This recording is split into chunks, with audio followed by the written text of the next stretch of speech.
So the second Varsity 8 first heat saw Rhode Island with the win in a speedy heat, 7-10, 867. Good time for the Rams. Also very good times for St. Joseph's and Fordham, who advanced to the grand final coming up at 11:30 this morning. George Mason goes to the petite final at 11:10. So coming up next, it is just about 9 a.m., which means it's just about time for the second Varsity 8 Heat 2, where Dayton, George Washington, UMass, and Duquesne will compete for 3 more spots in the grand final. Let's run you through the votings, and we'll start with the squad from Dayton, Ohio, the Dayton Flyers, who were 5th back in 2019. They are coxswained by Olivia Atkins, stroked by Emma Rogers, and then it's Grace Yingling, Jessie Strainen, Gabby Snyder, Madeline Duffy, Emma Speyer, Haley Zygmunt, and the bow is Emily Mann. Next to the University of Dayton, it is George Washington. Colonials, a very strong group, and they like their second Varsity 8, coxswained by Keely Dion. The stroke is Alexa Miller-Smith, who their coach Marcy Robles said is just a relentless competitor to lead this boat. Molly Keefe is in seat 7. It's Olivia Herbstritt in 6, Bailey Hoagland in 5, Lily O'Sullivan's in 4, Elizabeth Rowland in 3, Ann Avent in 2, and Eileen McKenna sits in that bow seat. St. Joseph's next. Been impressive with how the Hawks have started the day. They had a really strong race in the I beg your pardon. St. Joseph's was in the last heat where they had a strong race. This is UMass. So this is the Minute Women of UMass who got in the grand final in the Varsity 4. And now UMass sends out this group in the second Varsity 8. Bridget Murphy is the coxswain. Isabel Grant is the stroke.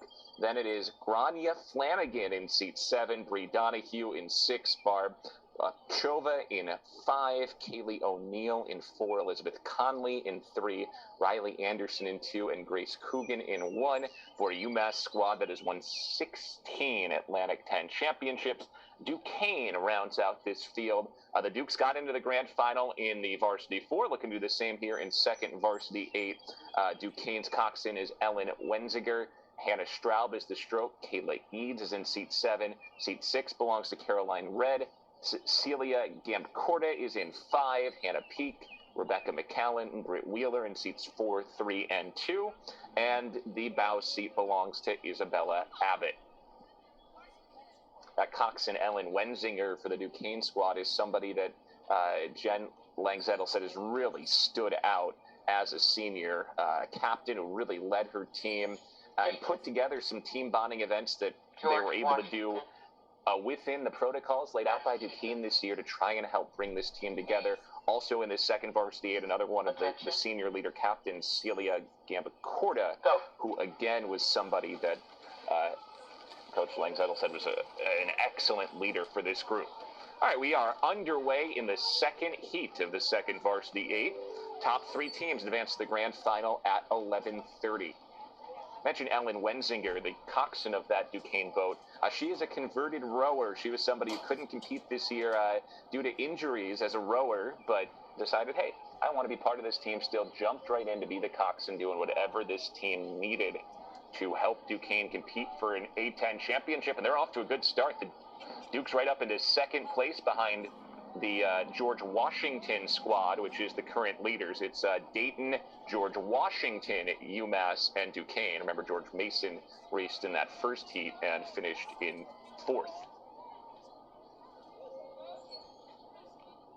So George Washington, the Colonials, out to the lead. They have about a length ahead of Duquesne at this point. UMass currently in 3rd, and Dayton rowing back in 4th. In this George Washington boat, keep an eye on their coxswain, Keely Dion, someone who really stepped into a big leadership role this year. Marcy Robles said she not only became a leader of the group of coxswains, which when you think about leading the coxswains, that's like leading the leaders because the coxswain ends up being the quarterback of the boat. But she said she really took on a leadership role with all of the rowers as well. When she speaks and she leads, people look to her and they follow her. And that's part of the reason this second Varsity 8 boat for George Washington is thought of so well. They were seated second behind Rhode Island here. And they will hope to put a scare into the Rams as they look to end Rhode Island's 2-year streak as conference champs and look to win their first A-10 conference championship in rowing. Already an open water lead past the 500-meter mark Pretty even for second right now between UMass and Duquesne. Maybe a seat lead for the Dukes at the moment, but not much separating those teams in the race for second and third. Dayton has fallen back to fourth. Remember, Rhode Island won the opening heat in 7:10 at 8:67, so we'll see how the speeds match here for the Colonials, the Minute Women, the Dukes, and the Flyers back there in fourth.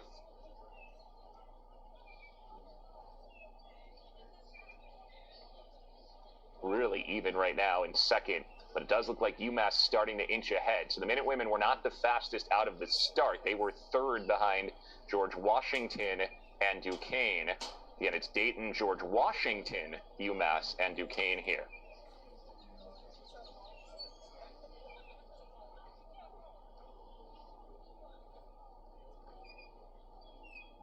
So a strong race for the Colonials.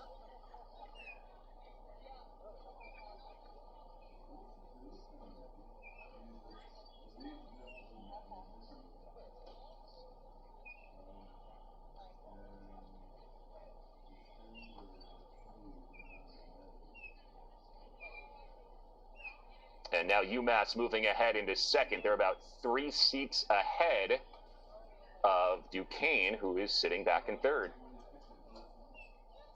Dayton has fallen back to fourth. They've got a lot of work to do at the 1,000-meter mark if they're going to jump into the top 3 and advance to the grand final. George Washington is through the midway point unofficially around 3:33. So again, that puts them on a 7:06 or 7:07 pace. And we'll see if that is enough to maintain that speed on the back half of this race, keep a steady split. That wouldn't give them the fastest time if they end up going at that 7:08 rate. UMass has now gained basically a full length on Duquesne. Duquesne got off to the really good start. UMass has had a really good second 500, and now in the third 500, the Minute Women starting to push ahead.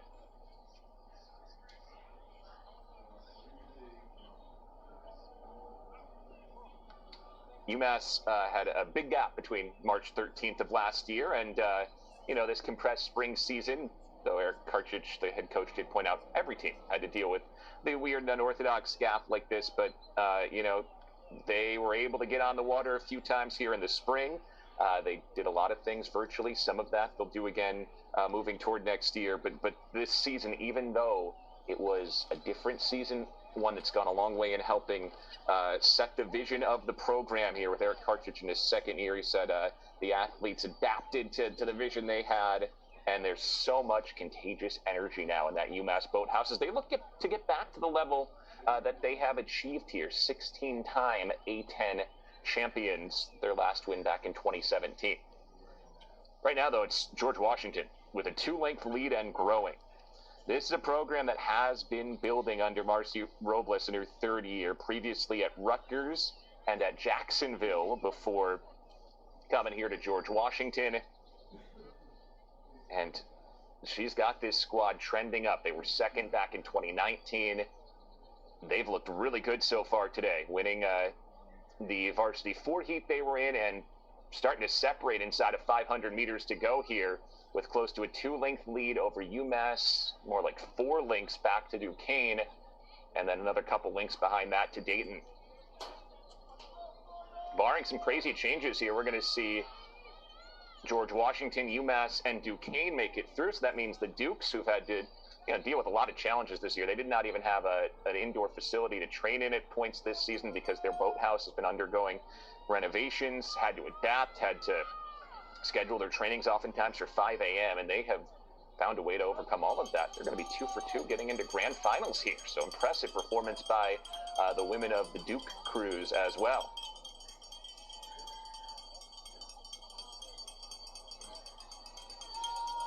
So shaping up to be a showdown here at second Varsity 8. Saw Rhode Island go at 7:10, 8:67. As we're toward the finishing stretch here, I think there's a chance that George Washington may go under that time that URI set earlier. 18 points will be on the line when we get to that grand final at 11:30, and that'll go a long way in setting things up for the Varsity 8 grand final and putting you in position to win a championship. George Washington, UMass, Duquesne, and Dayton in that order. And in a really strong race from the start for George Washington. They took the lead in the first couple of strokes and never looked back. In fact, they have grown their lead each step of the way. All right, there are the finishing buoys. Looks like Rhode Island's time will still be the fastest, but George Washington coming through right around 7 minutes and 15 seconds. So GW takes first. UMass sails home for second. And Duquesne slots into the third spot. So those teams will advance to the second Varsity 8 Grand Final at 11:30. Dayton will move to the second Varsity 8 Petite Final, where they'll race George Mason at 11:10 a.m. So your 6 teams moving to the Grand Final in the women's second Varsity 8: Fordham, UMass, Rhode Island, George Washington, St. Joseph's, and Duke.